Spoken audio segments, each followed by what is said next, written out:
Hello everyone, this is Resident Evil 6, no hope difficulty, no damage. And we are in the last chapter.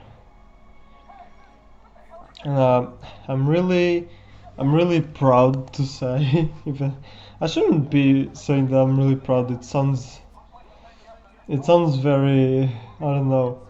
It sounds like this. It sounds like I'm. How do you say? I don't really know how to say it, but I want to say that I'm proud that I finished this project more because not because it was really challenging. This was actually easier than I was expecting it. I was expecting this game to be a lot harder because of my experiences with the other campaigns. But I got the complete opposite of that. This was probably one of my easiest projects. Dead Space 2 wasn't really that hard. Dead Space 1 had its moments. Well, Dead Space 2 had its moments, but this one, especially the three last chapters, they're nothing in Leon's campaign. They're really not something that's really that challenging.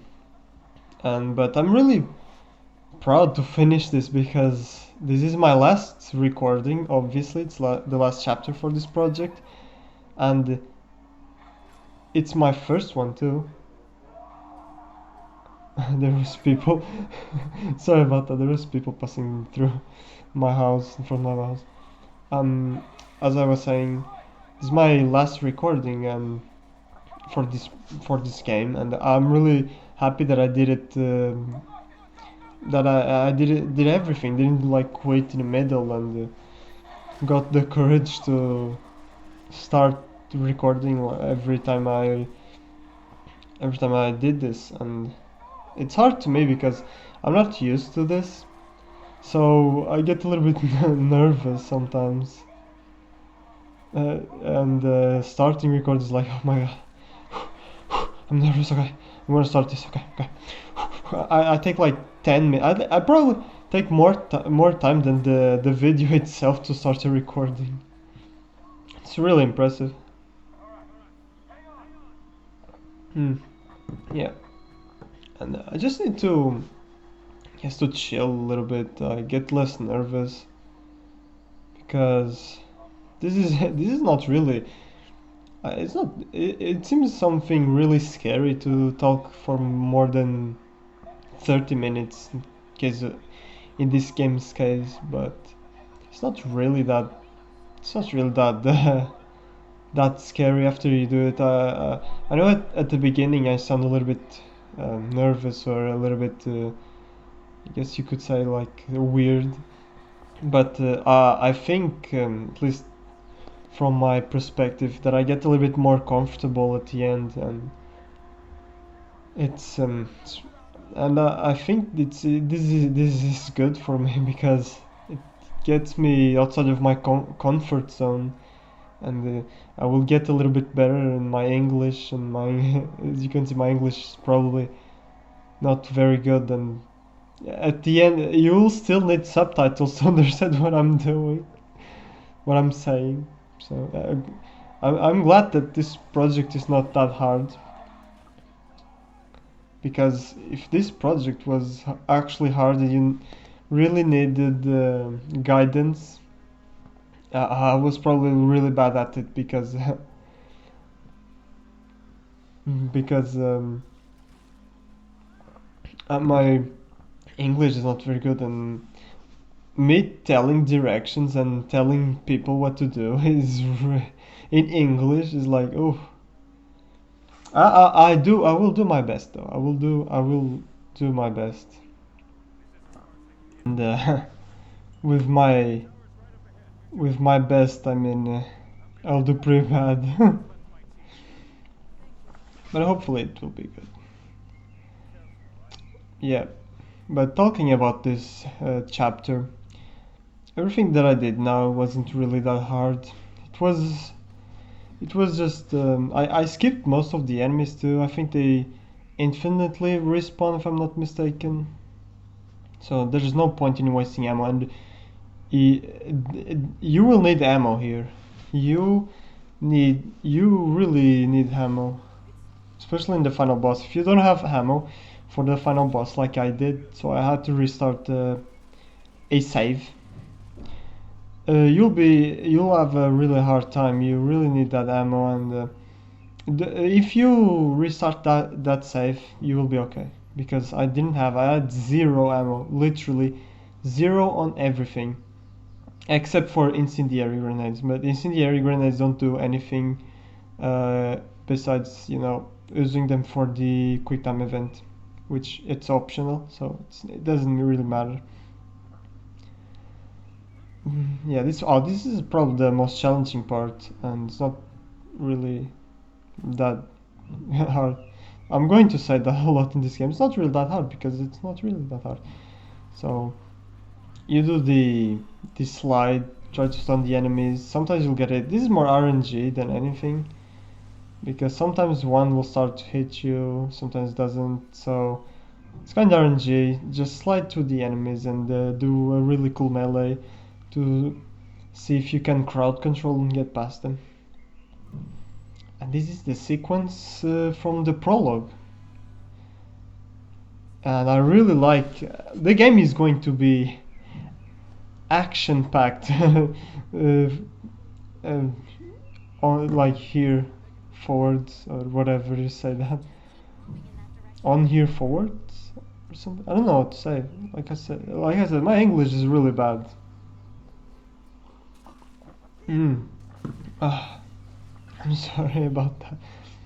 I will do all kinds of noises, and I'm not going to edit them out because I'm bad at editing a voice voice commentary, because syncing problems is really hard to edit.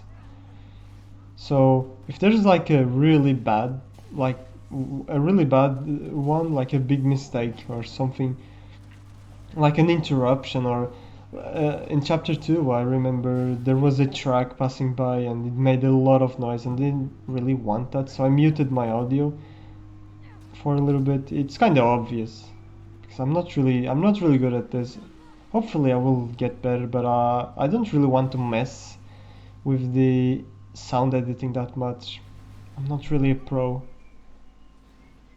And this part is really cool. I like this part. It's so awesome. It's eye candy. This is eye candy. This whole chapter is just eye candy. Look at this. Just boom, boom. Oh my god. People probably, when they play this campaign, the campaign was already like actiony enough. People play this, especially the prologue. This is literally the prologue. So Capcom didn't even try to hide it. People played the prologue and saw these like explosions and shit like that happening all at the same time, and Leon going to the helicopter. It's ridiculous, but yeah, and I like it. It's ridiculous and I like it. This is ridiculous too. Imagine being a massive Resident Evil fan. And you like the survival horror aspects of it, and you like all the scariness, even though Resident Evil was never scary for me. You like all that, and and you come to this game after Resident Evil 5, which it wasn't. I had its explosive moments, but it wasn't really that bad. And you come to this, and then you do this. Leon is just like piloting an helicopter while he shoots at a zombie. And then there's this part is like, it's so ridiculous. I don't think that's how it works too. It's so good. Imagine being a massive Resident Evil fan, a massive survival horror fan, and you come to this, it's like, it's Michael Bay. I love it, dude. I really love it. Puts a smile on my face.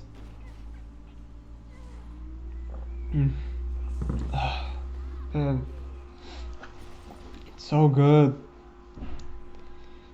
It's so good. And Chris's campaign has a lot of these moments. Especially in the last chapters. Last chapter has a really cool moment with the giant boss trying to hit you while you run around. If you play co-op and you have an incompetent player like me doing the quick time events for the set pieces in Chris's campaign, was last time I played with a friend, you will die a lot because I will fail the quick time events.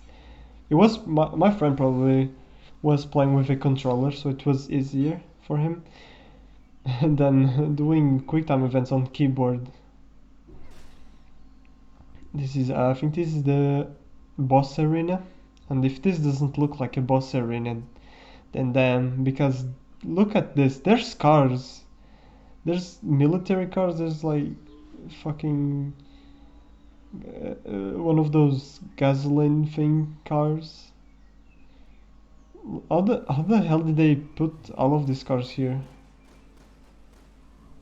I mean, I know there's this an emergency, like this infection and stuff like that spreading, so the military cars are, I kinda understand, I guess, but the infection didn't spread like that fast for them to be here, and doesn't seem to be anyone here, so I don't know. So I think it's just visual design for a boss arena, nothing else. I think the boss shoots too, so the cars are there to give you cover.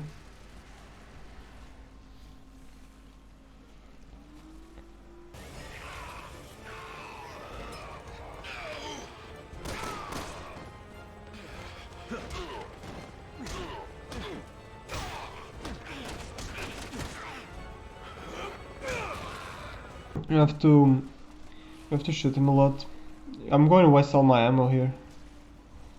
I'm going to waste like everything I have. This is where I'm going to waste everything, and nothing is going to be left for the last boss. And even for the boss after this, when you fight him the next time, I won't have anything, but this game is really it's really well designed, that boss, because there will be zombies dropping and they will give you ammo, and it doesn't take that much, thankfully, so it's not really a problem. Then you have the turrets and you will have to shoot, and I didn't die or fail this one, but I had a few problems with the mouse sensitivity in this one, because as you can see, the mouse sensitivity, like when you're not aiming, is really high, but when you're aiming, the mouse sensitivity is really bad. And I'm a person that uses a really high mouse sensitivity, because my mouse space is not really big, it's really small actually. So I need the high sensitivity, and I'm used to it. So when these moments happen and I have really slow mouse sensitivity, it kind of sucks, but you know, I'll live with it. It's just this moment. So you have this boss, not really something impressive. He will destroy the car. I don't even know why this exists, only maybe to make this game look cool and give you a checkpoint or an introduction for the next phase, which is not different, it's just the next phase, literally. I think in this phase the tank, the gas tank that truck is carrying is already leaking, or not, but it will be leaking and you'll use it to set him on fire. So I'm here trying to stun him so that I could do the quick time event, and as you can see, I'm shooting him as much as possible before doing the quick time event, so I can do as much damage as I can before the quick time event. And the rest of the fight just need to do the same thing. Nothing that special. This is actually probably the longest fight that you have with him. The other ones won't be really long.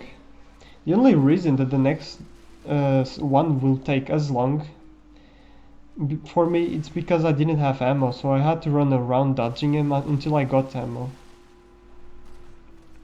So yeah. So yeah. It's going to be... Yeah, he's breaking it now. Didn't he break? Yeah, he broke it. I don't know if it's him that breaks it, or if... I think it's him, or if just something that happens. And I don't know if you can, like, make him do it with... by triggering a move that he does. I didn't try. I actually didn't even notice when the truck was like that. I just thought it was like that, and I don't even know if it was him that opened it, but it probably was. And then I'm probably almost finishing him up. I will still burn him in the gasoline, so yeah. Can't believe that it's been when I started this project, I wanted to do commentary finally. I was planning to do commentaries quite a long time ago, like in maybe in like Max Payne, my Max Payne project, but didn't really do it. I don't want to start in the middle. The only case that I will start in the middle, it's for The Evil Within, because I need to commentate the rest. I can't just not commentate that game. That game is so good. I love The Evil Within. Did I say Resident Evil? I was meaning The Evil Within, by the way, if I said Resident Evil.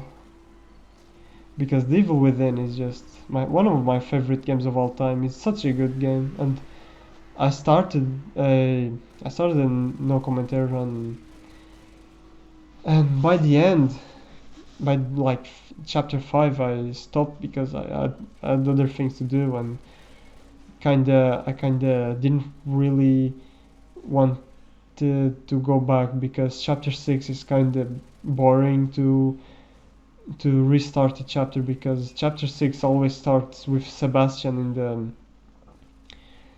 how do you call that, in the hospital or whatever that is, and it takes like 5 minutes to get into the actual gameplay, so doing that. And I didn't know some tech for that game. There's in the cabin fight, I should be explaining this in the actual Devil Within video, but I will say like what I was missing, and I was thinking that it was RNG and I was failing. Is in the cabin fight, in the second phase of the cabin fight, if you kill, like when you do that technique, that strat with living to lost, I think or haunted, I think lost in the second game. Like if you live too haunted in the like if you just leave them, no more enemies will spawn. So I was trying to do that strat, but I thought it was RNG, because I always left like two lost, and if somehow there was enemies still spawning, but it wasn't like all the time. There was times where I killed two lost and they wouldn't spawn anymore, and that was my luck. It was like what I thought was the RNG taking place. And I remember getting one in those attempts where I got it to the final boss of that chapter, almost getting it, and I took damage on the boss because of a trap. But now that I know that it's actually not RNG, the thing that I was doing wrong is that I have to kill the fat guy. I have to. It's mandatory that you kill the fat guy, the fat lost. Not first. I don't know if there's a particular order. I'll probably find out when I do my run. But if you don't kill the fat lost, it will spawn more enemies. If you kill the fat lost and another lost of your choice, there won't be any more enemies spawning. So that was where I got wrong. And now that I know that, and that's literally the only part where I was failing in the cabin fight. So Now that I know that, the cabin fight is going to be easy, like so easy. And I'm glad that I know that, because I legitimately thought it was RNG, but what was happening is sometimes I chose to kill the fat haunted. But hopefully it will work for me. And hopefully I will get back to the Evil Within. I don't know when. I really want to go back, but I have so much games to play. My challenge run, Evil Within, is it's a pretty hard one because I can't die. I can't use checkpoints. And not using checkpoints in Evil Within is, especially in Akumu, where you die in one hit, is pretty tricky. But it's not that impossible because that game is really, really well designed and it's fair, so it's possible. Everything is possible in that game. Like there's the Jigsaw killer, that the speedrunner for that game that did the whole game, Akumu, zero deaths, like the whole game, no chapter select, just he Iron Man'd the whole fucking game. That's impressive. Now I think he said on his video attempt that he did it on a live stream because he live streams his speedruns. He legit took like he legit took him like 1 month to do it, like 1 month playing that game in the Iron Man mode. It's just oof, man. I'm doing zero deaths in that game, and I don't think I can. Not even if I take the whole month to practice that game, I don't think I have the strength, the mental strength to do that whole game zero deaths and getting like to chapter 11 and dying because I took a bullet from that part in chapter 11 with the gate, the garage door and shit like that. And I will waste all my magnum ammo here. You don't do this, please. Don't do this. This is timed. I'm 100% sure that you cannot die in here. I don't even know why the game lets you do this. It's kind of baiting you to waste everything that you have.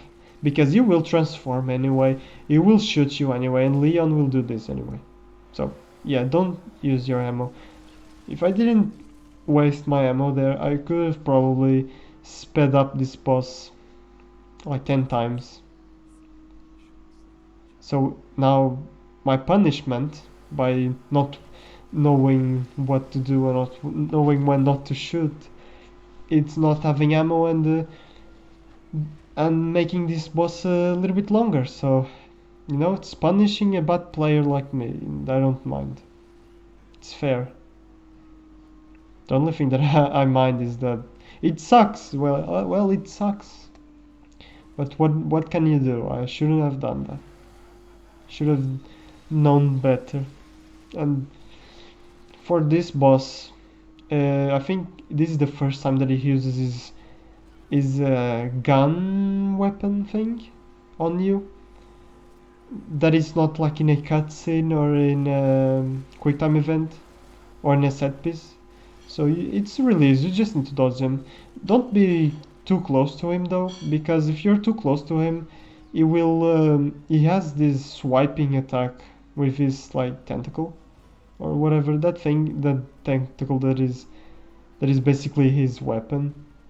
He will swipe, and it's kind of tricky to dodge.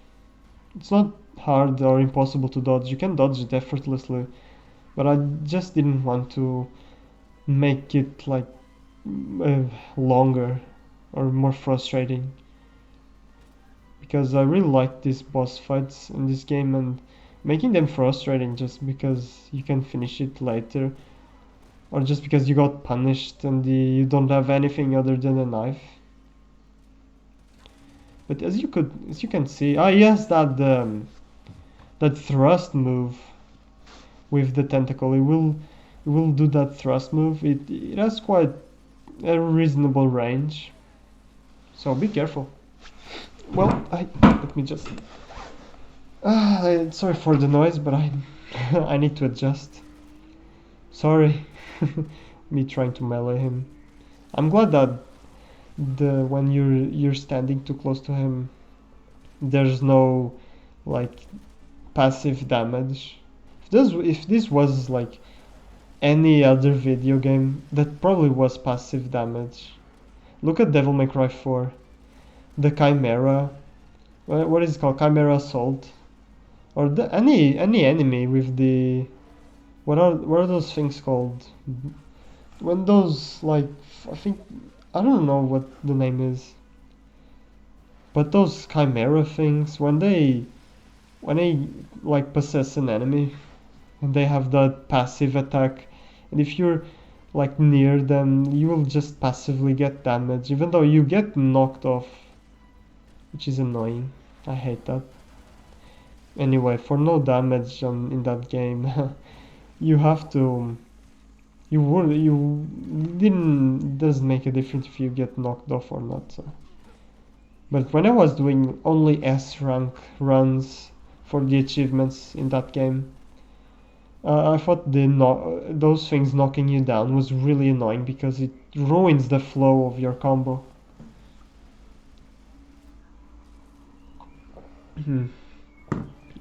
And it probably it's the bane of a lot of combo mad players or style players because you can't style on those enemies. It's impossible to style on them. I mean, no, okay, I shouldn't say impossible to style because I saw a crazy guy styling on those enemies and he made it look really effortless and really stylish. And good for him. He did a really good job, but it's not really an enemy that is a good design, in my opinion, to style on. Still, he did a pretty good job, and it's probably really hard to style on them, so yeah, I'll give him that. Another, that's speaking of Devil May Cry 4, another no damage run that I didn't finish, and I'm probably not going to finish, because I got burned out and bored. I don't really like how Dante is in that game, and you can call me a scrub, you can call me anything, I don't really care. I just think that the enemies in that game are not really designed for Dante. And what I mean by this is I hate Blitz and I think he should be removed from the game. And yes, I'm fucking salty because Blitz ruins my runs, that's it. So you can call me a scrub. The thing is that Blitz is not a bad enemy. If you learn Blitz is actually a really fair enemy. It's actually a good enemy if you take the time to learn him. If you take the time to royal guard every everything that he does. Not everything that he does. Like when you touch Blitz, you'll get damage, and you need to learn the timing of the royal guard so that you can hit Blitz and royal guard every damage that he does to you, so you can get rid of his cloak. Though I didn't do that in my runs against Blitz. I used the Faust. Is it called Faust? Not in that game. It's Lucifer. Why do I call it Faust? I'm just reminded of the Faust cheese in Devil May Cry 5. But I use Faust, but I think Faust is not really a really good strategy for Blitz in mission 15. But if Blitz wasn't there, I probably would do the run. But Blitz he is in the beginning of that mission. Every time you have to restart that mission, there he is. And he is at the end of that mission too, before the boss. So you have to go. If you want to do the boss, you have to do Blitz again. Like fuck, there's already a lot of hard fights in that mission. Then you put the Blitz at the end just to screw your run. And by the way, here I used the incendiary grenades against the Simmons, I think his name is. Simmons, because I didn't really want to waste any ammo that those crates gave me at the beginning. So right now, this is where I restarted the save. So right now I hoarded every type of ammo that I could be for the actual boss fight. So I won't shoot a gun. If you're short on ammo like I was, don't shoot your gun in these sections. Use the knife on the zombies and don't shoot your gun in the section that is coming up because it's useless. It won't do anything. And I'm going to show you because I have no other option but to not waste ammo. And don't waste magnum ammo. Magnum ammo is the most essential ammo that you will need for the last boss. And sorry if I'm doing this noises when I drink my water. That's because it's like my defense mechanism when I'm feeling a little bit nervous in my commentary. I'm like, okay, I'm feeling a little bit nervous. Time to drink a little bit of water and just say and brush it off. Like now. I made a bad joke, a bad funny, so I need to brush it off by drinking water because that's how I cope. And I hope my commentaries will be better next time. I don't want them to be, professional, like professional, because I don't really do this professionally. I just like to have fun playing video games and doing no damage. And I think that by doing commentary, I'm just adding my personal, I guess, view or my personality in the runs than just posting the gameplay without commentary. I think it would be cool to rewatch. I'm one of those people that likes to rewatch my own videos, and I did the commentary videos in the past when I was younger because everyone did it. Come on. You like video games and you like YouTubers, you will do YouTube videos, and there's two interesting videos that I made on YouTube. It was about Need for Speed and Just Cause 3. It was in Portuguese, so it's not something that if I released it now just for people to see, people understand, especially when my content now it's more towards the English audience. But it was entertaining, even though it was a lot of mistakes. I was speaking my own language and I still it was still a bad commentary. And before I started this commentary project, I actually excuse me, I actually rewatched those videos to see what I did wrong, so that I can get better. If